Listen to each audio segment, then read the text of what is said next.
Hello, ladies and gentlemen. My name is Jerry Hicks, also known as the Dark Wolf. I would like to extend a very special congratulations on behalf of all of us here at the DarkWolf's Den Show to Brie Banage, the winner of the very first ever Golden Mandy from the International Mandela Effect Conference.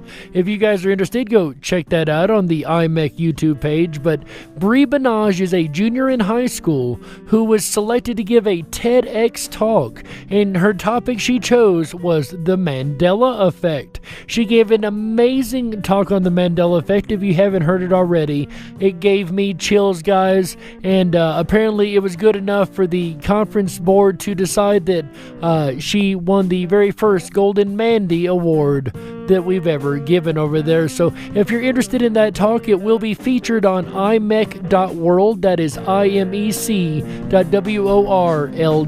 So on behalf of all of us here at the DarkWolf's Den Show, congratulations, Brie Banage, on that amazing win. Now let's get this party started, folks.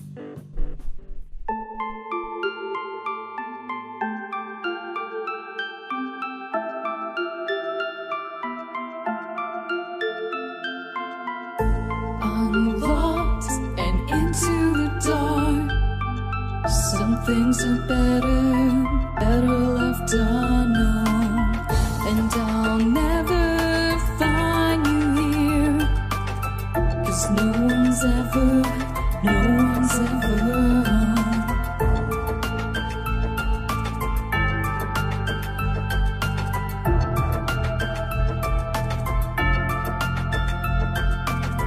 Oh, what a widow, a peaceful spider. When the glass is clean, she's a sneaky hider. Hide the lies and the alibis. Oh, what a sinner is it in her?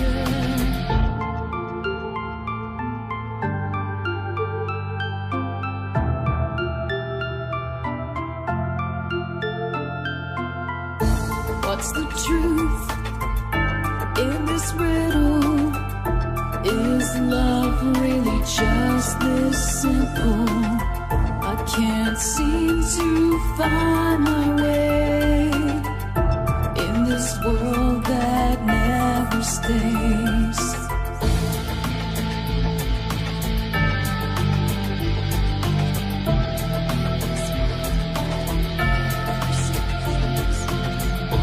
What a widow, a peaceful spider. When the glass is clean, she's a sneaky hider. Hide the lies and the alibis. What a sinner is it in her?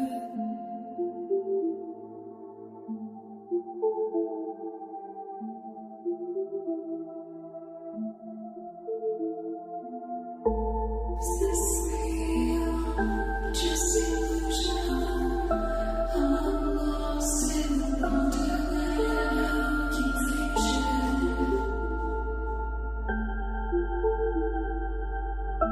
I'm lost in the wonderland of confusion. Is this real or just illusion? Manifestation or a dark delusion? Is this real or just illusion? I'm lost in a wonderland of confusion.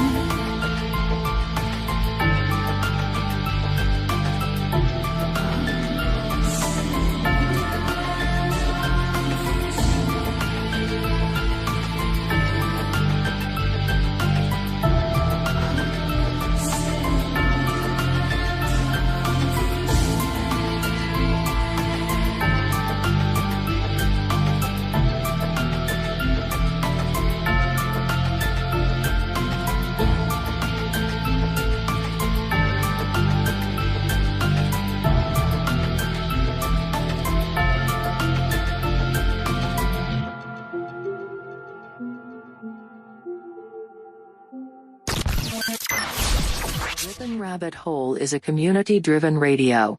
At times the community comments may reveal prejudices and other beliefs that we or our sponsors do not condone. Views or opinions expressed by the community, callers, or guests are those of the individual speaking and do not represent the views or opinions of this site. Ripon Common Sense content is intended for mature audiences only. Enjoy.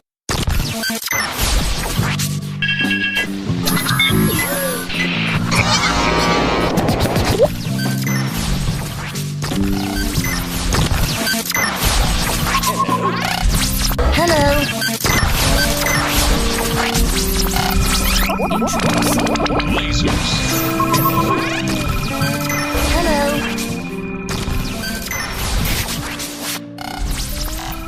This is My Life DIY, and hi, this is JoJo. Hi, my name is Ash. Hey everybody, it's AJ the Rippin' Rabbit. This is Cynthia Sue Larson. This is your man Meta, aka Propagate This Light. And you're now listening to DarkWolf's Den. The DarkWolf's Den Show on Ripon Common Sense Radio. This station is now the ultimate power in the universe.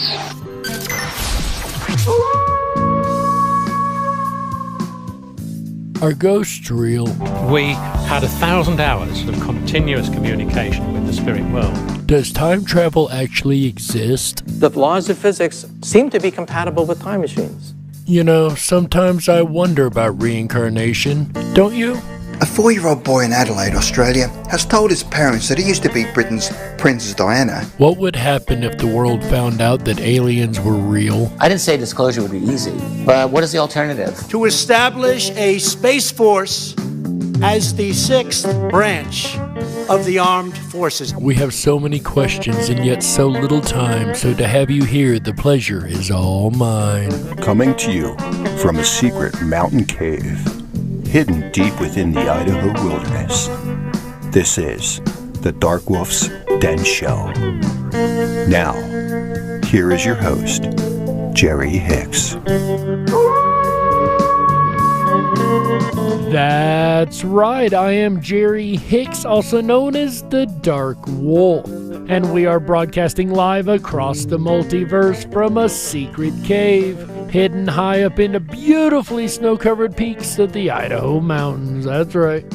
We're ripping through the electromagnetic soup, tearing through the atmosphere, and tunneling away into your radio like a quantum particle. This is the DarkWolf's Den Show for Wednesday, April 28th, 2021. So whether you're on the edge of reality, the edge of the galaxy, or the edge of your seat, we're glad you chose us to be right there with you. Tonight, ladies and gentlemen, we're going to be digging into a philosophical topic. But don't worry, it does definitely match up with the paranormal. See, I've always had this theory that the paranormal and philosophy go hand in hand, and tonight's episode is one of those reasons why I have that theory. That's right, we're going to be discussing free will versus determinism. Are you free? Do you have free will to do the things that you choose to do? Or are all those choices predetermined? I don't know, but we're going to discuss it tonight. Wednesday, April 28th, 2021, on the DarkWolf's Den Show. But first, congratulations to Michael Fontaine being the first in the chat room tonight. I also see AJ the Rippin' Rabbit over there, and looks like a number of our regulars over there tonight, so I appreciate every last one of you guys being here. And before we dig deep into this rabbit hole and dive into this topic, we've got one more thing to do. Today in history. This is probably the scariest today in history I'll ever have to do, because in my opinion, it was the scariest day in the history of the world. That's right, ladies and gentlemen, it is the 35th anniversary of the scariest day in history. On this day in 1986, world's worst nuclear disaster, that's right, the fourth reactor at Chernobyl nuclear power station in the USSR explodes. 31 die. Radioactive contamination reaches much of Western Europe. Luckily, it didn't turn out nowhere near as bad as it could have. But 35 years ago today was the scariest day in the history of mankind. And that is today's Today in History. And that is definitely one of the scariest days in the history of the world, if not the scariest, in my opinion. And speaking of scary, it's really scary to think that we don't have free will, right? But do we have free will? We're going to be discussing that all weekend long. Well, tonight and tomorrow night shows are going to be revolving around this discussion of free will versus determinism, because there's a lot that goes into this discussion. This is a debate that has been raging for centuries easily. And I'd say as long as mankind has been able to converse, I think we've been asking this question: are we choosing things of our own free will, or are things chosen for us without our knowledge? I mean, we say it all the time, don't we? It was meant to be. I was in the right place at the right time. It's like everything was determined, right? But we don't know. We like to think we have free will. We like to think that everything we choose is a choice of our own. But is it really? Are we free? I mean, on the one hand, most of us have the clear sense that we are. We feel free. We feel like we make all sorts of decisions that lead to both beliefs and actions that are wholly of our own choosing, like, I could do that. I had oatmeal this morning because I felt like it. This view that humans are capable of entirely free actions is known as libertarian free will. And let's be real clear here. When they say libertarian, we are not speaking of a political designation. Not in this case. Both views get their name from the word liberty, but political libertarians are all about freedom from government intervention, while people who accept libertarian free will could be anything from political libertarians to socialists. They just think that metaphysically we can act freely. And of course, this is the camp that we would all like to find ourselves in, right? We would all like to believe that we have free will. However, there's been moments in my life that I'll discuss here in a moment that really make me think that may not be the case. That there may be certain things in reality that are predetermined. Maybe all of reality is predetermined. What do you guys think? Go ahead and put a 1 in the chat room if you really think that everything is your own free will. You chose to come here tonight. You chose to do everything you do freely of your own choice. Or put a 2 if you don't believe we have free will and we have determinism. Put a 3 in the chat room if you're on the fence and you're not really sure about either side. So a lot of us figure that our thoughts and actions are free, but most of us also believe that every effect has a cause and that everything that happens now in the present is the necessary result of events that occurred in the past. This view is known as hard determinism, and many of the people watching this probably think that they believe in both things, that many of your actions are free and that the world is governed by cause and effect. And if you chose 3, it sounds like you are in the majority, because it looks to me like people try to believe both things at the same time. I don't know how this doesn't cause a cognitive dissonance, right? Probably also why this conversation's been going on for centuries already.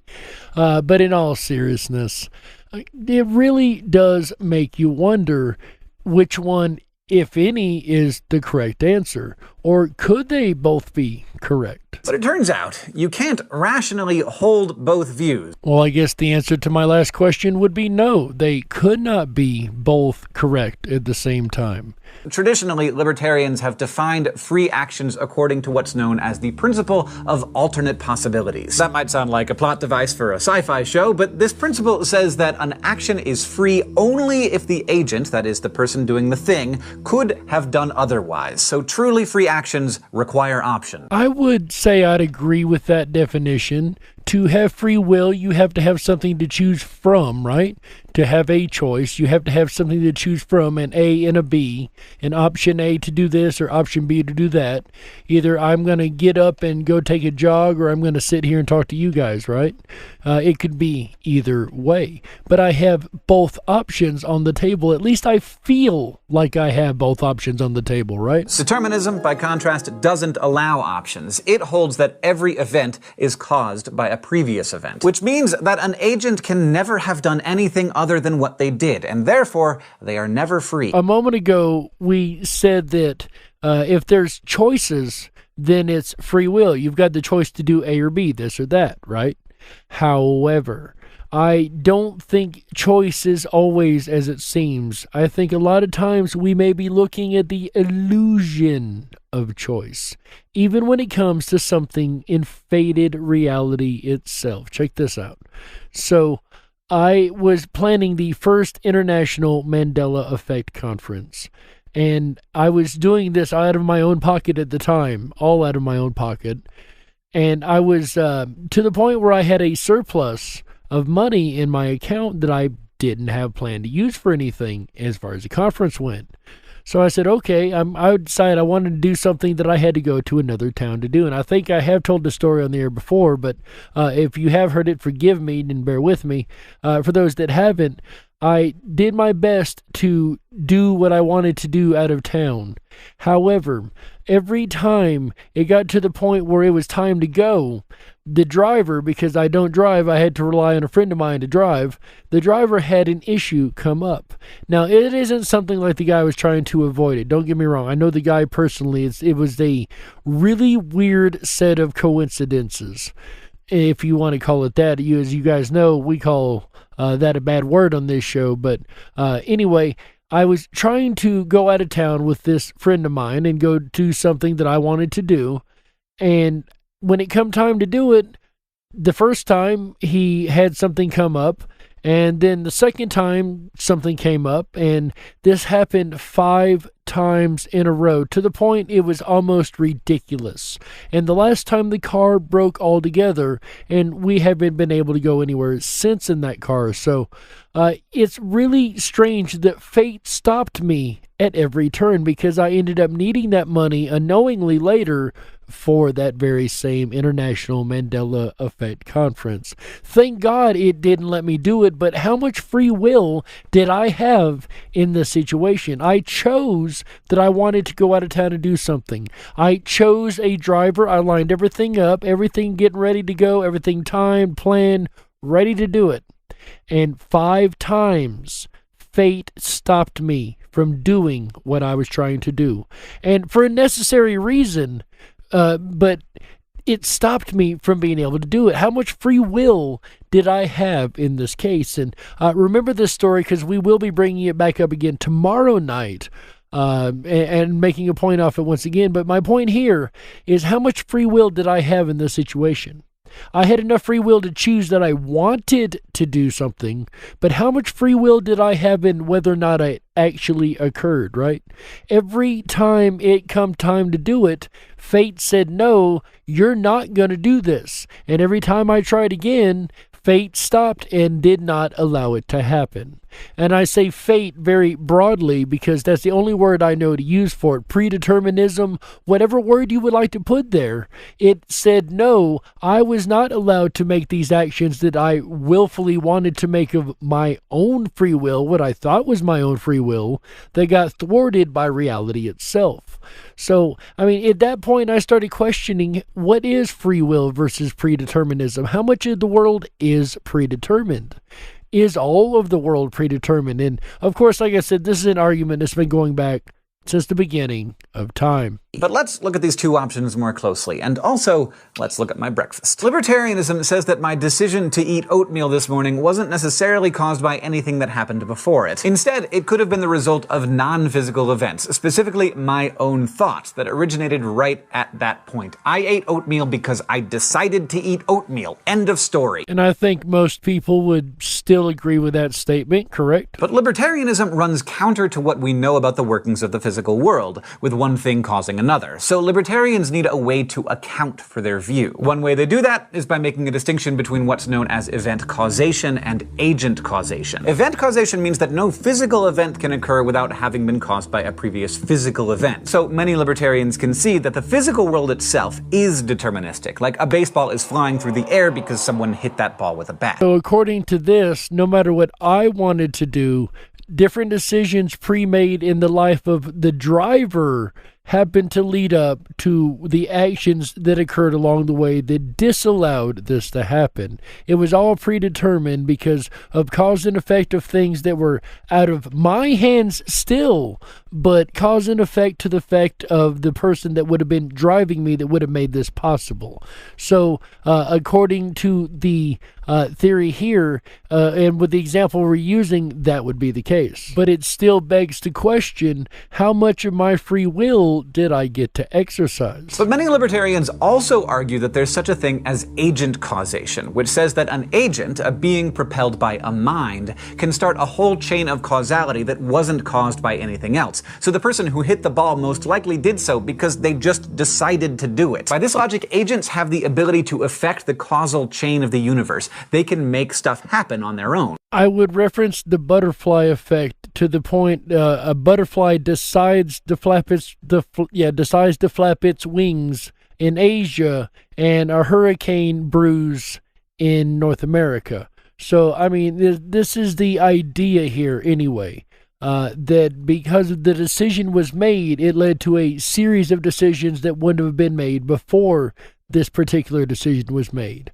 It led down a different timeline, if you will. But many philosophers find this idea untenable. Where would these free decisions, the ones that launch entirely new causal chains, come from, they ask? Are they simply random? What would compel an agent to make one decision and not another? Which are all extremely valid questions.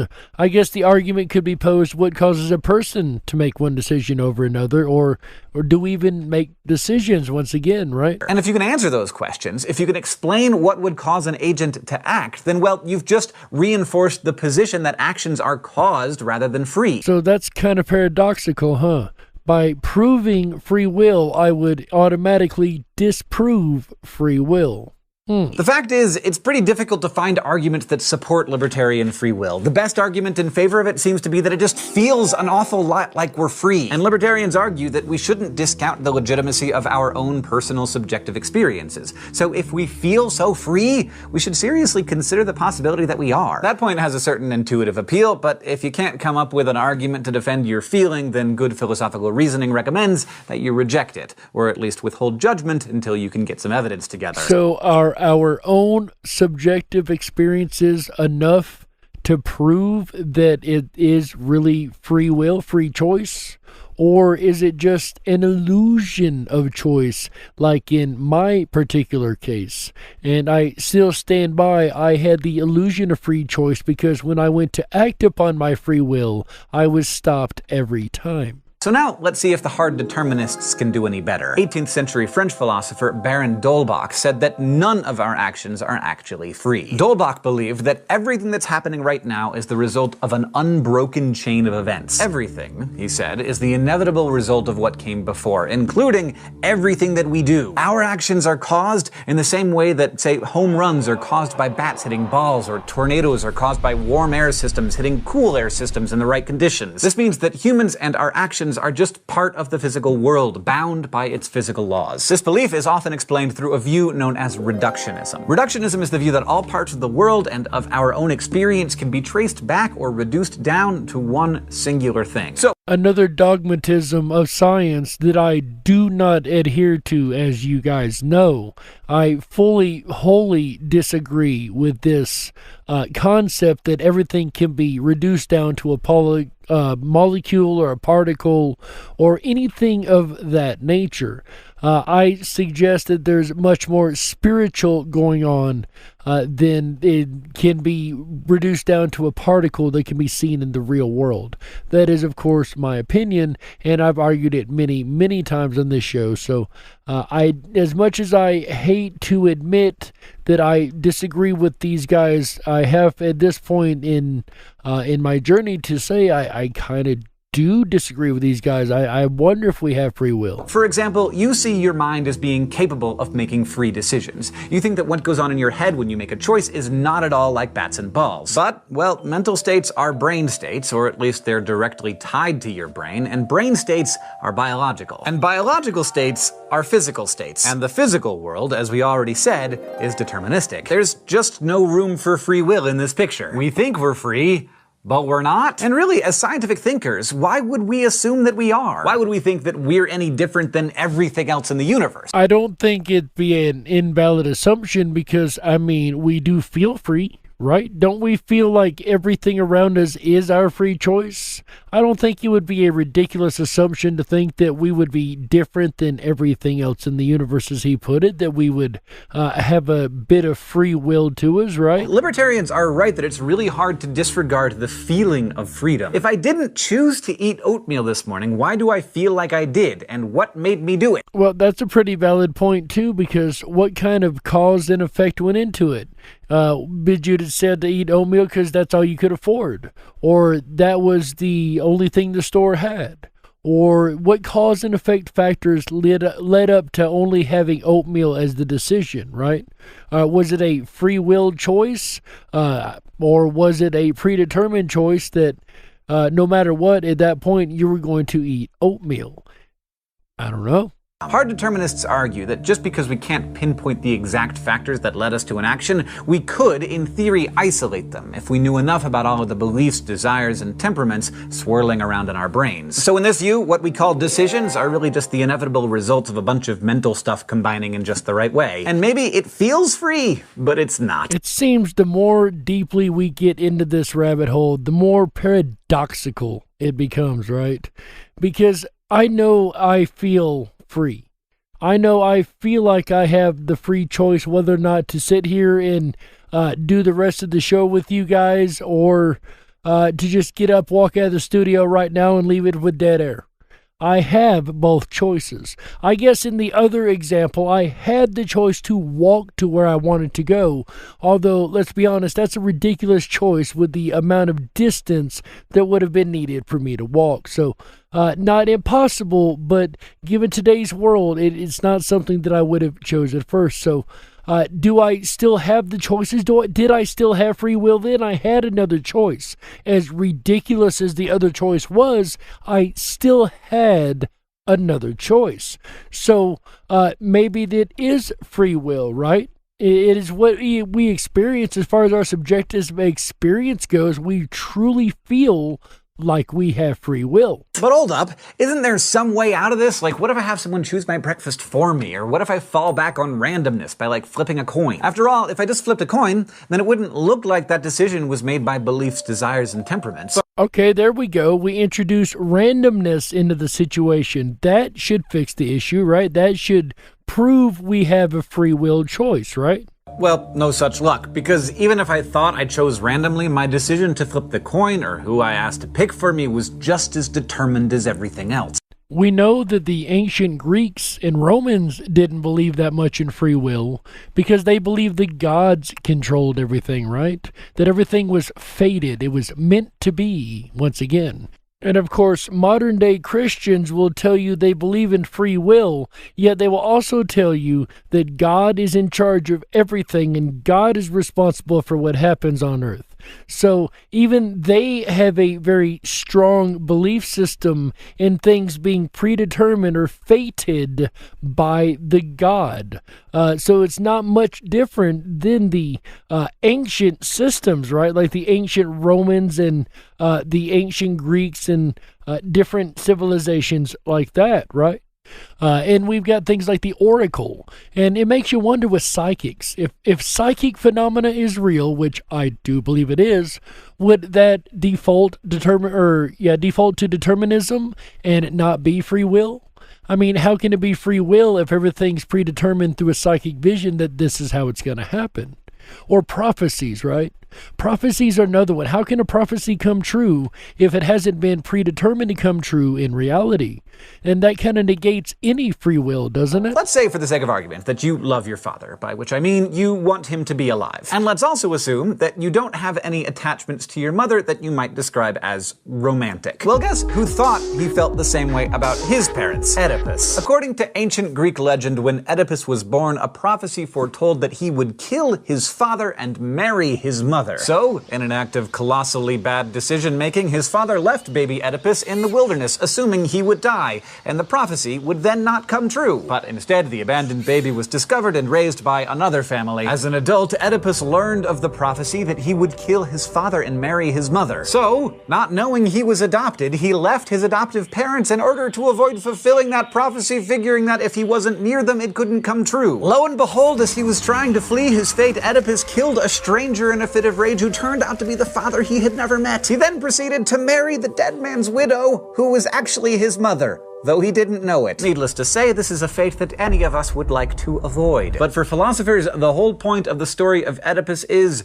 there is no escaping fate. And most of us believe in the mark of the beast and Revelation and different things from the Bible, right? But remember, that's prophecy. That's all prophesied from back then to happen in the future. So if it's prophesied to happen, does that mean that it's going to happen no matter what? No matter, regardless of the lines taken, does that mean that because it's prophesied to happen, that it is written in stone, that it is going to happen?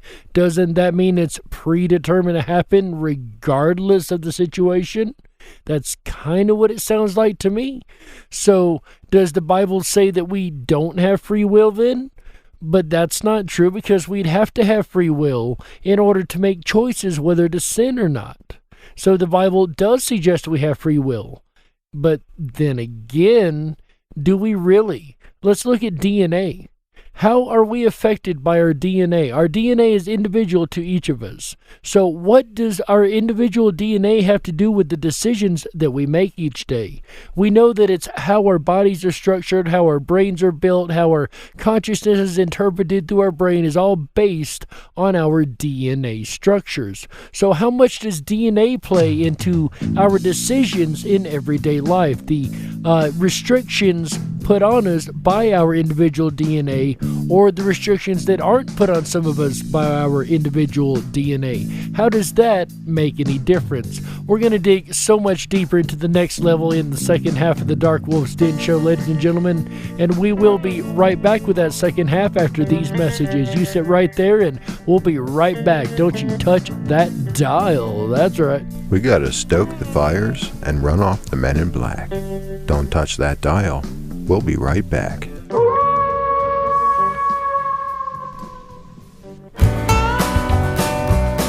Oh yeah, that howl means your weekend has begun. Hi everyone, it's AJ the Rippin' Rabbit. Are you enjoying tonight's DarkWolf's Den Show? If you are and you haven't done so already, please make sure to thumb up that video, hit that subscribe button and ring that bell. You'll get our notifications every time we go live. We're here every Wednesday, Thursday, Friday, Saturday, and Sunday nights, bringing you the very best of common sense radio, the Rippin' Rabbit Hole.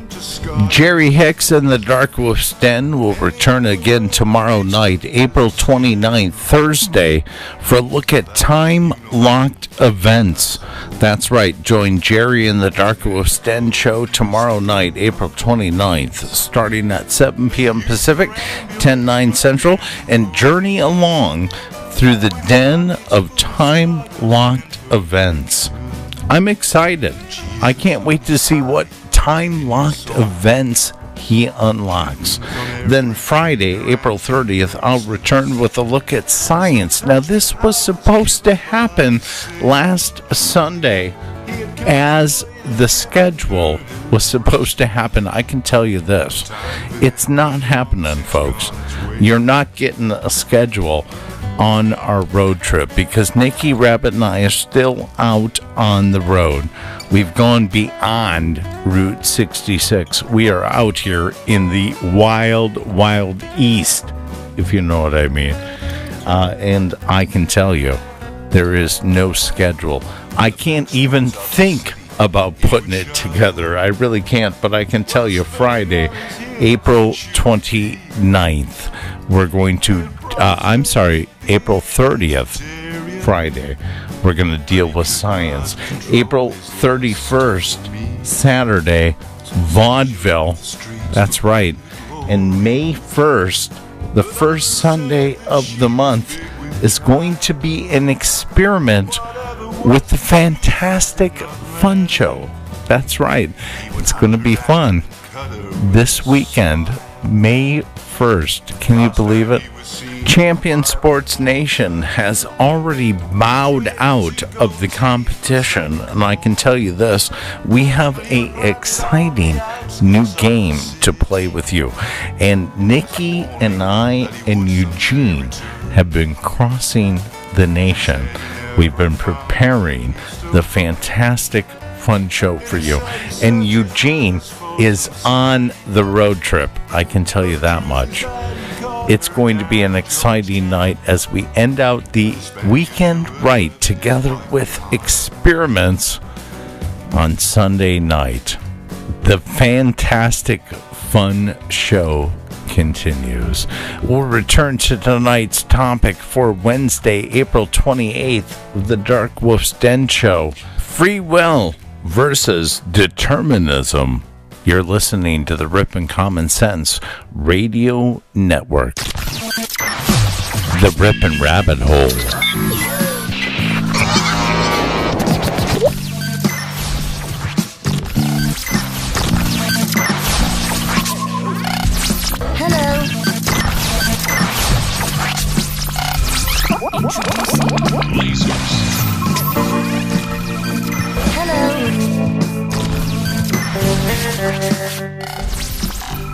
This is My Life DIY, and Hi, this is JoJo. Hi, my name is Ash. Hey everybody, it's AJ the Rip'n Rabbit. This is Cynthia Sue Larson. This is your man Meta, aka Propagate This Light. And you're now listening to DarkWolf's Den.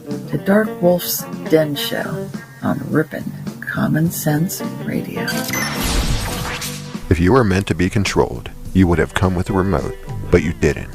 And that's why you listen to the DarkWolf's Den Show. Now, here is your host, Jerry Hicks. That's right. I am Jerry Hicks, also known as the Dark Wolf. And welcome back to the second half of the DarkWolf's Den Show for Wednesday, April 28th, 2021. So whether you're on the edge of reality, the edge of the galaxy, or the edge of your seat, we're glad you chose us to be right there with you. If you're just tuning in tonight, ladies and gentlemen, we are discussing free will versus determinism. This is a debate that has been raging for a very, very long time. I doubt we will get to the bottom of it by the end of the episode, but I promise that we will learn something, at least along the way, right? And, you know, in the first half we discussed the back and forth between the concept of libertarian free will and hard determinism. So, with both of these concepts now understood, let's see what the greatest minds of today have to say on this topic. First up, we have philosopher Daniel Dennett. For billions of years on this planet, there was life but no free will. Physics hasn't changed, but now we have free will. The difference is not in physics. It has to do with, ultimately, with biology, particularly evolutionary biology. What has happened over those billions of years is that greater and greater competences have been designed and have evolved. And the competence of a dolphin or of a chimpanzee, the cognitive competence, the sort of mental competence, is hugely superior to the competence of, a lobster or a starfish. But ours dwarfs the competence of a dolphin or a chimpanzee, perhaps even greater extent. And there's an entirely naturalistic story to tell about how we came to have that competence or those competences. And it's that can-do, it's that power that we have, which is natural, but it's that power which sets us aside from every other species. Can you be more specific, Mr. Dennett? What kind of power are we talking about here? And the key to it is that we don't just act for reasons. We represent our reasons to ourselves and to others. The business of asking somebody, why did you do that? and the person being able to answer. It is the key to responsibility. You mean having enough cognition to be responsible? In fact, the word responsibility sort of wears its meaning on its sleeve.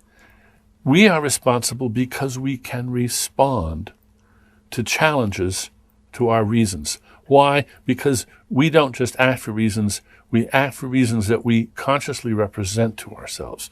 And this is what gives us the power and the obligation to think ahead, to anticipate, to see the consequences of our action, to be able to evaluate those consequences in the light of what other people tell us, to share our wisdom with each other. No other species can do anything like it. And it's because we can share our wisdom that we have a special responsibility.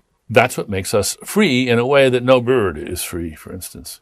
Not just the fact that we have a responsibility, but the fact that we're able to execute it and defend ourselves when someone asks, well, why did you do that? We have a cognitive reason that we can give them. But does that not go back to the argument of cause and effect, right? We did this, I did this because of that. So once again, it goes right back to the cause and effect argument, huh? Psychologist Steven Pinker, what do you think about the topic? Do we have free will, or is it all determinism? I don't believe there's such a thing as free will in the sense of a ghost in the machine, a spirit or soul that somehow reads the TV screen of the senses and pushes buttons and pulls levers of behavior. Now, here's where Jerry's cognitive dissonance really starts to set in. Because as I said in the first half, I really don't know about the free will versus determinism. Because I was very free will, and then I've had a couple things happen, and I wonder if it's determinism, but then I look at it again and wonder, well, it could have been free will, though the choices weren't ones I liked, they were still available. So, I mean, I can go back and forth on this free will versus determinism thing, but I definitely do believe that we all have a soul, right? I know most of you would agree with that, and along those lines, it would be that soul nature that would be making these decisions, your higher self, if you were, as some call it.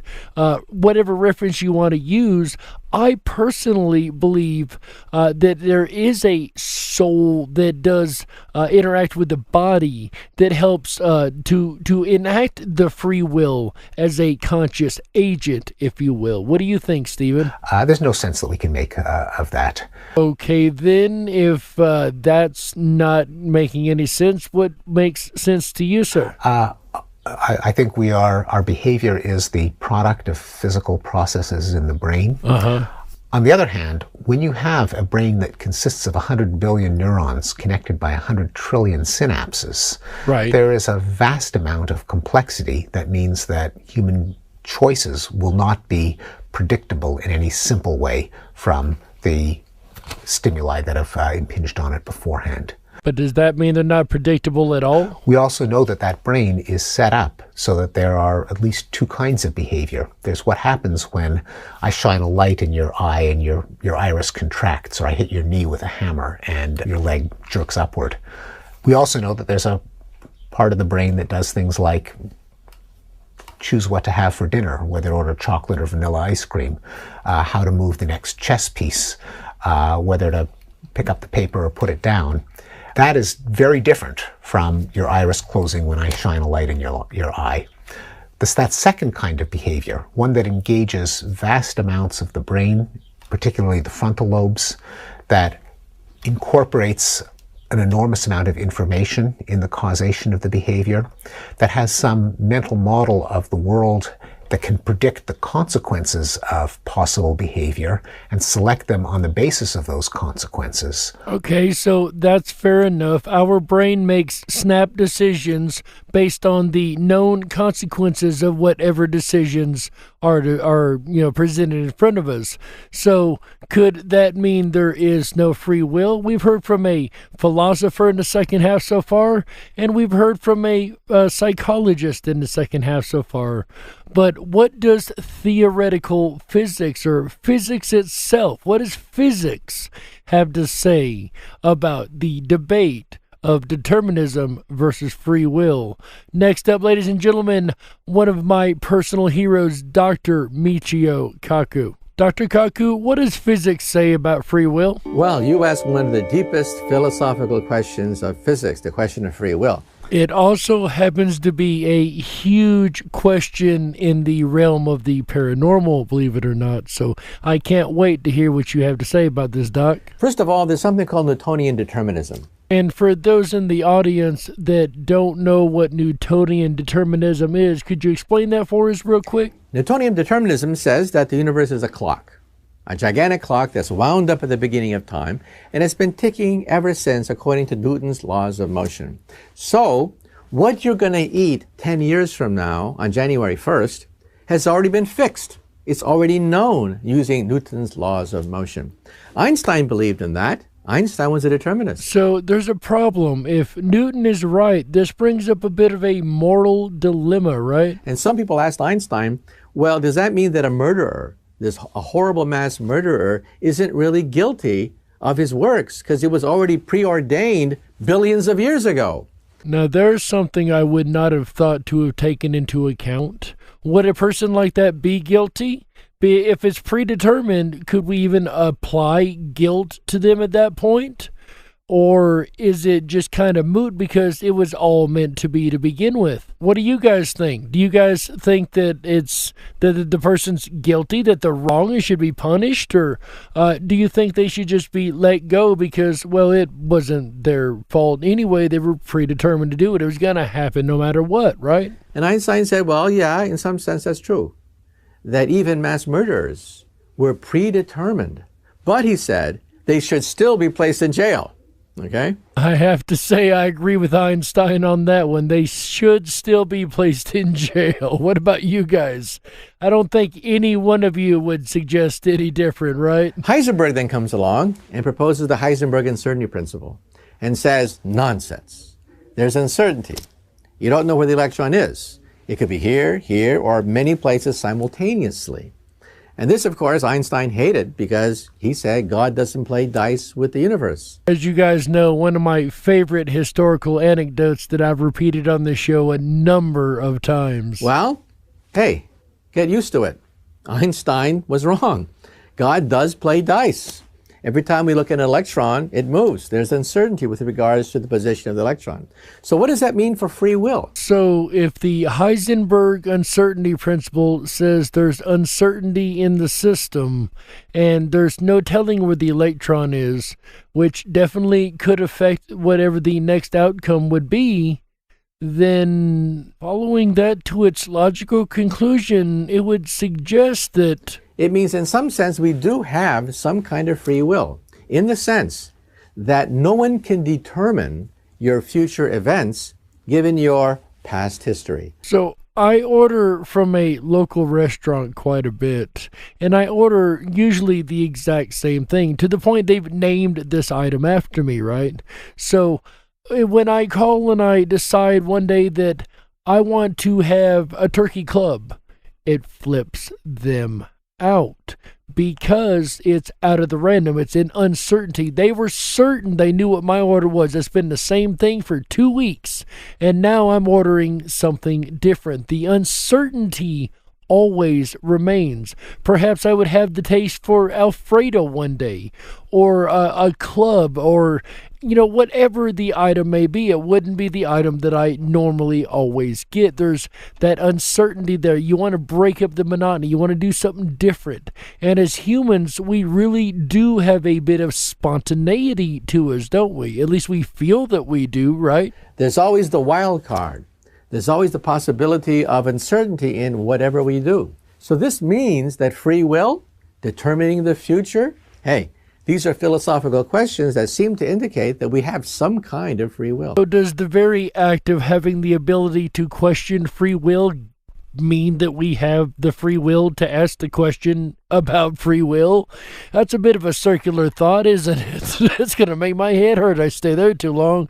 Yeah, don't stick around on that thought. You will get stuck in a circle. It might hurt after a while. But in all seriousness, guys, it also brings up another question, this debate of free will versus determinism, right? Is it right is it ethically right to tell someone that they don't have free will? Could that lead to a negative consequence? Well, at least one philosopher thinks that may very well be the case. Mr. Dennett, walk us through this concept of the moral question of free will versus determinism, and explain to us this word that you use from time to time called an intuition pump. I've never heard that. Intuition pumps are sometimes called thought experiments. More often they're called thought experiments, but they're not really formal arguments. Typically they're stories, they're little fables. In fact, I think they're similar to Aesop's fables in that they're supposed to have a moral, they're supposed to teach us something. And what they do is they lead the audience to an intuition, a conclusion, where you sort of pound your fist on the table and you say, oh yeah, it's got to be that way, doesn't it? And if it achieves that, then it's pumped the intuition it was designed to pump. These are persuasion machines. Little persuasion machines that philosophers have been using for several thousand years. So can you give us a good example of an intuition pump, Mr. Dennett? One of my recent favorites, which I devised to jangle the nerves of neuroscientists who've been going around saying that neuroscience shows that we don't have free will. Okay, now you really have my attention, because on this show, and for those that don't, I really rail against the idea of consciousness and everything being in the brain. So neuroscience and I don't tend to get along very well due to the dogmatism therein. So, Mr. Dennett, you've got my attention. Go ahead. I think their reasons for saying that are ill-considered, and moreover, that what they're doing is apt to be mischievous and doing some real harm. Well, how in the world could just stating that a person doesn't have free will do harm? Could this be morally wrong? So I concocted a little thought experiment, a little intuition pump, to suggest that. So this is the case of the nefarious neurosurgeon. Okay, guys, you ready? Let's play along with this intuition pump and see where we end up on the other side. Gotta say, I'm kind of excited about this. I love moral, ethical questions, but that's a whole nother show. Who treats a patient who has obsessive compulsive disorder by inserting a little microchip in his brain which controls the OCD, the obsessive compulsive disorder. Now, there is such a chip. It's been developed in the Netherlands, and it works really quite well. That's science fact, but now here comes science fiction. Okay, so our case study so far in this intuition pump, our main character has OCD and has now had a chip put in his brain to control or help control the OCD. So the neurosurgeon, after she's operated on the guy, sewed him all up. So, okay, your OCD is under control now. You'll be happy to learn. But moreover, our team here will be monitoring you 24/7, and we're going to be controlling everything you do from now on. You'll think you have free will. You'll think you're making your own decisions, but really you won't have free will at all. Free will is an illusion that we will maintain while controlling you. Goodbye. Have a nice life. Sends him out the door. Well, he believes her. She had a shiny lab and lots of degrees and diplomas and all that. So what does he do? Well, thinking he doesn't have free will anymore, he gets a little self-indulgent, a little bit aggressive, a little negligent in how he decides what to do. And pretty soon, by indulging some of his worst features, he's got himself in trouble with the law. And he's arrested and he's put on trial. And at the trial, he says, "But Your Honor, I don't have free will. I'm under the control of the team at the neurosurgery clinic." I say, "What's this?" And they call the neurosurgeon to the stand. They said, "Did you tell this man that you were controlling his every move? He didn't have free will?" She says, yeah, I did, yeah. But I was just messing with his head. That was just a joke. I didn't think he'd believe me. Now, right there, I think we can stop, take a deep breath, and say, well, she did something really bad. That was really, she really harmed that man. In fact, her little joke telling him that actually accomplished non-surgically pretty much what she claimed to accomplish surgically. She disabled him. By telling him he didn't have free will, she pretty much turned his free will off and turned him into a morally incompetent person. Now, if we agree that she did a bad thing, if nobody recommends people play jokes like this, and I highly recommend, if you're ever in that position, not playing a joke like that. What are we to say about the neuroscientists who are telling the public every day, we've shown in our neuroscience labs that nobody has free will? I think if the neuroscientists recognize that what my imaginary neurosurgeon did was irresponsible, they should think seriously about whether it's irresponsible of them to make these claims about free will. And it's not just a fantasy. Vos and Schooler, in an important paper which has been replicated in several different ways, set up an experiment really to test this. What kind of experiment, Mr. Dennett? With college students who were given two texts to read. One was a text, they were both from Francis Crick's book, The Astonishing Hypothesis, and one was not about free will, and the other was about free will, and basically it said, free will is an illusion. All your decisions are actually determined by causes that neuroscience is investigating. You don't have free will, that's just an illusion. All right, so we have two groups, the group that read that passage and the group that read another passage from that book of the same length. After they've read the passage, they are given a puzzle to solve where they can earn some money by solving it. And the experimenters cleverly made the puzzle slightly defective, so there was a way of cheating on the puzzle that was, inadvertently revealed to the subjects. So was there any difference between the two groups of people, those had read the two different passages, and the reactions they had within this game to win money, knowing that they could cheat if they wanted to?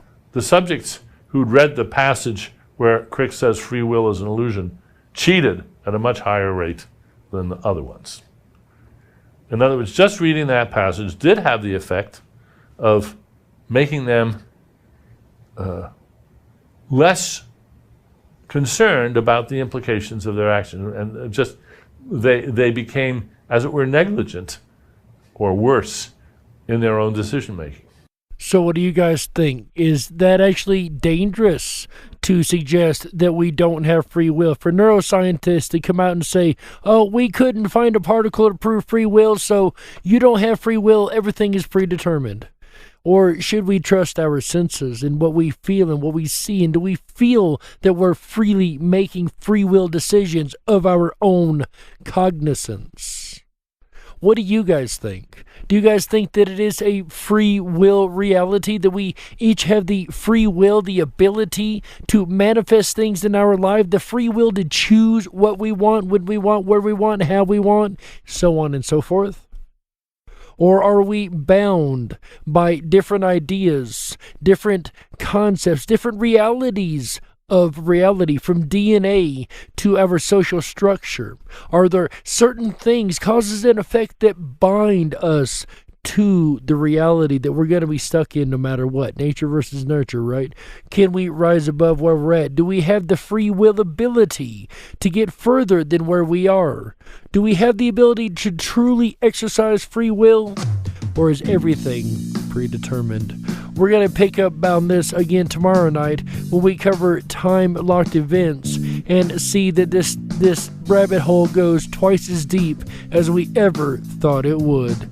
But what do you think, ladies and gentlemen? Because in the end, all you can do is look at the evidence, apply a little common sense, and when it comes down to it, you be the judge.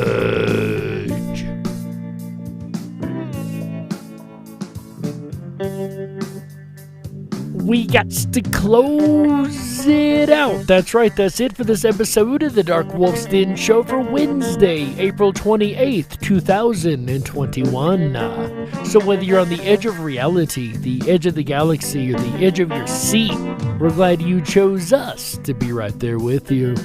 Ladies and gentlemen, the Den may be closing for this evening, but don't you worry, the weekend fun has only just begun. That's right, because I will be back tomorrow, Thursday, April 29th, 7 p.m. Pacific, 10/9 Central, for an all-new episode of the DarkWolf's Den Radio Show. That's right, tomorrow night we're going to carry on and pick up our discussion on free will and determinism with the idea that maybe both can exist simultaneously, and that may be possible by something that I've come up with, a concept called time-locked events. It's a concept I've been working on for a couple years, and hopefully I've got it together enough to present it to you guys tomorrow night and make it make some kind of sense, right? Let's only cross our fingers and hope. And once that show's over, that's not the end of the weekend, ladies and gentlemen. That means the weekend has kicked off right, because on Friday, April 30th, 7 p.m. Pacific, 10/9 Central, our buddy AJ the Rippin' Rabbit will be taken to the airwaves with an all-new episode of the Rippin' Rabbit Hole Live Show. That's right. If you guys tuned in Sunday, we do apologize for the issues that we had, unable to be on the air with the live show on Sunday. So because we weren't able to get to that show, he's going to pick up the topic of science on Friday, April 30th, 2021. And this isn't just going to be a discussion of science. This is going to be an award show, if you will. You guys remember a couple weeks ago, AJ the Rippin' Rabbit was part of judging a science fair. Well, we're going to hear about the winners of that science fair on Friday, April 30th, 2021, 7 p.m. Pacific, 10/9 Central. Then on Saturday, May 1st, 2021, also 7 p.m. Pacific, 10/9 Central. All shows here on the network are 7 p.m. Pacific and 10/9 Central. He's going to be talking on Saturday about vaudeville. What is vaudeville, right? Well, do you like comedy? I personally love a good comedy, right? Well, if you like comedy, you're going to love this show on Saturday. It is definitely going to be a very, very fun experience here on the network. So make sure you tune in for discussion on vaudeville and find out what is hilariously amazing about this topic. Then on Sunday, May 2nd, 2021, 7 p.m. Pacific, 10/9 Central, AJ the Rippin' Rabbit's going to come to the airwaves one more time with one more episode of the Rippin' Rabbit Hole Live Show to round the weekend out right. That's right. AJ on Sunday will be talking about experiments. If there's one thing AJ loves, I know if you guys have tuned in for any amount of time, you know he loves his on-air experiments. And I'm sure he's going to be salivating at the glands over discussing the multitude of experiments that he'll be discussing on Sunday, from the scientific method, I'm sure, to the depth of experiments. I can't wait myself to find out what amazing information he has hidden away that he'll bring out on Sunday, May 2nd, 2021, 7 p.m. Pacific, 10/9 Central, on the Rippin' Rabbit Hole Live Show right here on Rippin' Common Sense Radio Network and the Rippin'RabbitHole.com. Speaking of the Rippin'RabbitHole.com, ladies and gentlemen, if you haven't already, make sure you go over there and sign up for your Backstage Pass. That's right. This is going to give you access to the entire rest of the site, and there's a lot of fun goodies on this site. Like what? Well, then we've got the Down the Rabbit Hole section. That is our exclusive social media network over there, as well as the 24/7 Backstage Lounge, my favorite place to hang out. Come on over and hang out with the rabbits back there, and we have all kinds of amazing discussions, from Mandela Effect to you name it, the paranormal, free will. I've had a lot of discussions back there with my buddy Nachiketa on free will versus determinism. We go really, really deep on this topic a lot, so it's really fun being able to present this to you guys tonight, and it comes out of the backstage lounge. A lot of this conversation comes out of there, so if you want to add to the conversation, come on over to the 24/7 backstage lounge on rippinrabbithole.com. That is RIPONRABBITHOLE.com. That's right. So much fun over there, like our groups section. If you haven't checked them out already, there's a large variety of groups, again, from the Mandela Effect to the DarkWolf's Den Show group over there, and the Rippin' Rabbit Hole live show group, the Community Rabbit Players. By the way, I have sent a message to the community players over there, guys. If you're part of the community players, go ahead and check those messages. We're going to try to put together a new show.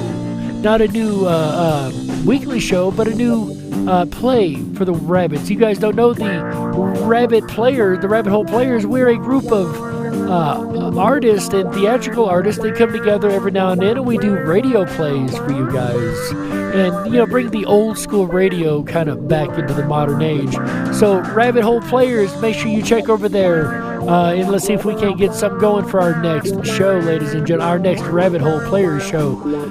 Go and join that group if you want to be a part of that. You can also join us here on the air when we do that. Join that group and see if we can't get you in there, as well as a number of amazing groups over there. So no matter what you're into, they've got it. Ladies and gentlemen, we got to get out of here. It's been an honor and a pleasure hanging out with you guys tonight. So on behalf of our producer, AJ the Rippin' Rabbit, as well as Walt House, Chick Mandela Effect, Michael Musco, everybody involved at Rippin' Common Sense Radio, as well as Tom Baillies and Red Shed Studios for the amazing music we use. On behalf of all of these folks, ladies and gentlemen, my name is Jerry Hicks, also known as the Dark Wolf. And remember, until next time, stay awake, but dare to dream. Good night, everybody. How? Yeah. That's right.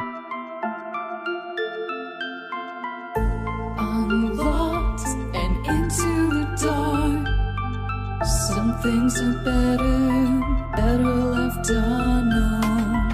And I'll never find you here, 'cause no one's ever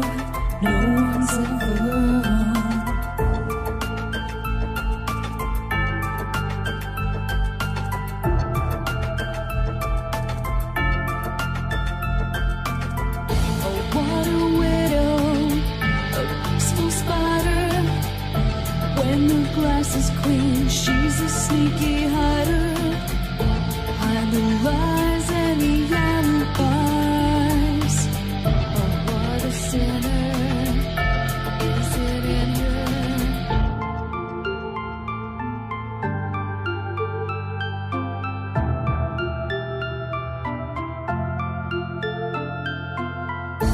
What's the truth in this riddle? Is love really just this simple?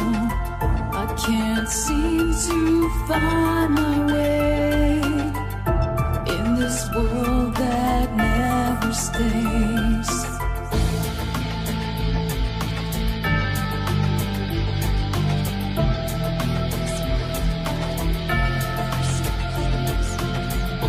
What a widow, a peaceful spider. When the glass is clean, she's a sneaky hider. Hide the lies and the alibis. What a sinner. Is it in her?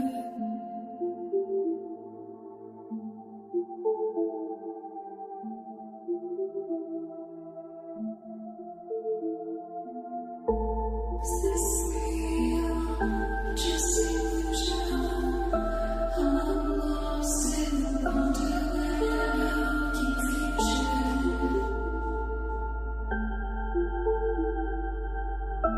I'm lost in wonderland of confusion. Is this real or just illusion? Manifestation or a dark delusion? confusion. Is this real or just illusion? I'm lost in a world